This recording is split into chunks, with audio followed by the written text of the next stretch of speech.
Hello students, I hope all of you are well. Your half yearly exams was finished, Diwali was also over, and this is the time to start the new portion for a second unit test. Today I will going to start your new chapter Kaki. This story was written by our Indian writer Munshi Premchand. He was born on 1880 in India. He was a renowned famous writer in Hindi and also in Urdu. He wrote over 300 stories and 14 novels, many essays, plays, letters, and traditional stories. He is known as the Upanyas Samrat in India. He brought the life and challenges of both rural and urban area in India. His famous novels include Godan, Nirmala, Do Gaj Jamin Ke Niche, and many more. He died in the year 1936. This story, Kaki, was first written in Hindi and then translated by T.C. Ghai. So let us begin the story Kaki. You must heard this word before in your own area. It is a very famous word which in different areas have different sense. Means somewhere it means your bhabi, somewhere some your khudi. What we say. But here the word Kaki represents an old women whom we call as nani or grandma or dadima, thakurma, amma means an old woman more than 70 to 80 years old. So the whole story here revolves around this old woman Kaki. So let us start the chapter and so here I am reading. Then I will explain you line by line. So let us go through it. Let's read a story about an old person living with her nephew and his family.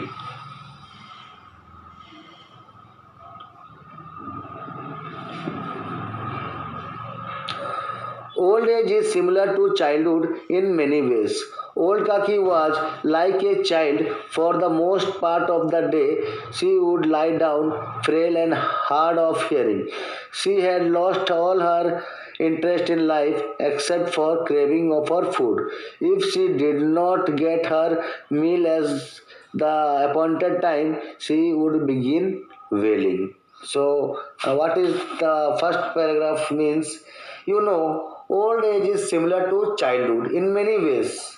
So old Kaki she is behaving like a child only. Most of the day she would lie down. She was frail means very weak in health and difficult to hear something. She had nothing to deals in future means no interest in her life except one that was craving for food means a strong desire to have good and delicious food, and if Kaki did not get the food in the right time, then she started wailing means began to cry in a high pitched volume. So let us begin the second paragraph. Kaki had no one except her nephew Buddhiram to depend upon, and had given him all her property. He in turn had promised to look after her. Buddhiram was gentle by nature as long as his pocket remained untouched. He knew that he was able to wear a cloak of respectability only because of the property that Kaki had given him. He sometimes regretted his cruel behavior, but the very thought of incurring many additional expense suppressed his good intentions. His wife Rupa was sharp-tongued, but she was God-fearing. Budhiram's sons were also rude to Kaki and teased her for fun. So from from here we came to know that old Kaki had no one except her only nephew named as Buddhiram. She depends upon him and had given all her property to Buddhiram. And in turn means in that he made a promise with that Buddhiram that he looked after Kaki and take care of her until her death. Buddhiram was a very gentleman in nature until money was not been involved in that matter. If anybody needs money or Kaki needs money for any matter, then Buddhiram was not being so gentle, and he becomes cruel in nature. But he knew the status that he was maintaining was only due to the property that he was given, but it was given by Kaki. His wife Rupa was not so good with Kaki. She used to say bad language against Kaki. Even her sons, the son of Budhiram, also were not good to Kaki. They also teased Kaki, and make the old woman uneasy. Now the next page. So page number 84, first paragraph. In the entire family, it was Buddhiram, little daughter Ladli, who cared for Kaki. When her brothers teased her, Ladli ran to Kaki. This meant that she had to give a part of her food to Kaki, but she did not mind. But in the entire family, only the Buddhiram's little daughter Ladli, who cared for Kaki, no one else in the family took care of her. If Ladli's brother teased Kaki, she ran to Kaki and saved her from her brother or anyone who tried to tease Kaki. She even shared her food with the old woman, and therefore she was very much caring to Kaki. Now let us begin to read the next paragraph. One evening, the house was filled with the sound of the Sehnai. Buddhiram's son Sukram was getting engaged. Women were singing in the house. Guests were relaxing and eating to their heart's content. So here, the surrounding of the house was filled with the sound of Sehnai. As it was the occasion of Buddhiram's son's Sukram engagement, women were singing, guests were relaxing, eating and enjoying delicious food. Now let us read the next paragraph. Rupa was busy supervising the preparation of food for the guests. Big kadhais were placed on open-air fireplaces. Puris, kachoris and spicy curries were being cooked. The aroma of ghee and spices was in the air. Rupa was very much busy in supervising in the preparation of food for the guests. Big kadais means utensils were placed over the fire, and delicious food like puris, kachoris and spices curries were being cooked for the guests. The good smell of ghee and spices were spread all over the house and in the surroundings. Now let us begin the next paragraph. Kaki was sitting in her dark room. The aroma of food made her uneasy. She was wondering whether she would get her share of the puris. It was so late. No one had brought her any food. It seemed to her that everyone had eaten and there was nothing left for her. She wanted to cry, but fearing that this would be inauspicious, she controlled herself. So in this paragraph, old Kaki was sitting in her dark room and could smell the making of delicious food that was being cooked in the house. The old Kaki's mouth was watering due to this aroma. I mean, good smell that was coming from the delicious food. She was thinking whether she will get her share or not. If it was already so late and no one in the house came to her and brought her anything to eat.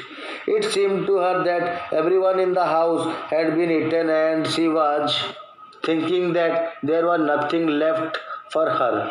Thinking this, she wanted to cry, but she could not cry as she knew it was not so good to cry, as it is a kind of superstitious feeling, as she was a old woman. So this kind of feelings must be maintained by this old lady.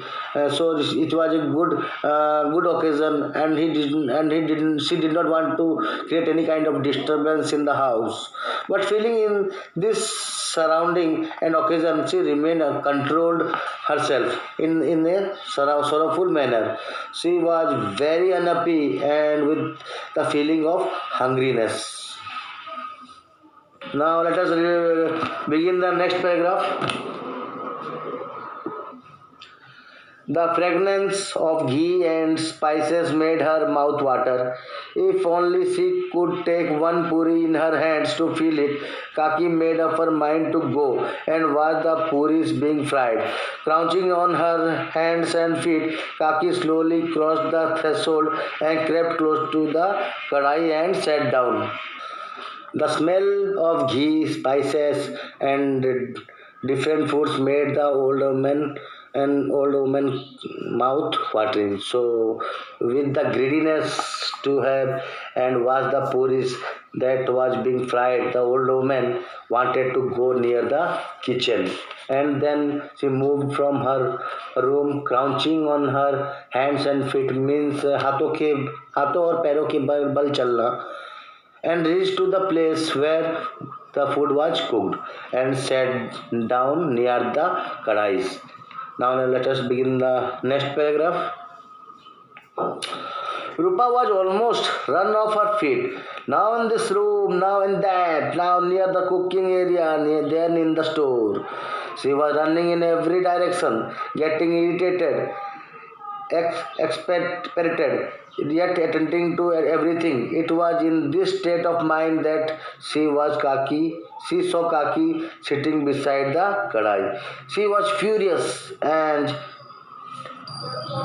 reprimanded the old woman. Shame on you, she shouted at Kaki. Why couldn't you sit in your room? The guests haven't eaten yet. No offering has been made to God, and you couldn't wait. Go back to your room. You will eat when the family eats. You are not a goddess. You who should be fed before all others. Kaki neither spoke nor cried. Quietly she kept back to her room. So what happened, students? So Rupa was also very busy running here and there in the house and supervising every matter that was organized in that house. She was running in every direction, getting irritated and annoyed with something, and saw someone who had done some mistakes or like that. And she was attending every matter of that occasion. And in that state of mind, she looked Kaki sitting beside the cooking area. She became very furious and started scolding Kaki. Shame on you! Why don't you sit on your own room? The guest, the guest haven't eaten anything, and no offering was made to God also. And so, why couldn't she wait for some time? And lastly, she told her the older man to go back to her room and take rest, and said she will eat when the family will eat. She is not the goddess or who should be fed before all others in that house. So students, for today, Kaki neither spoke nor cried, and she crept back quietly go back to her room. So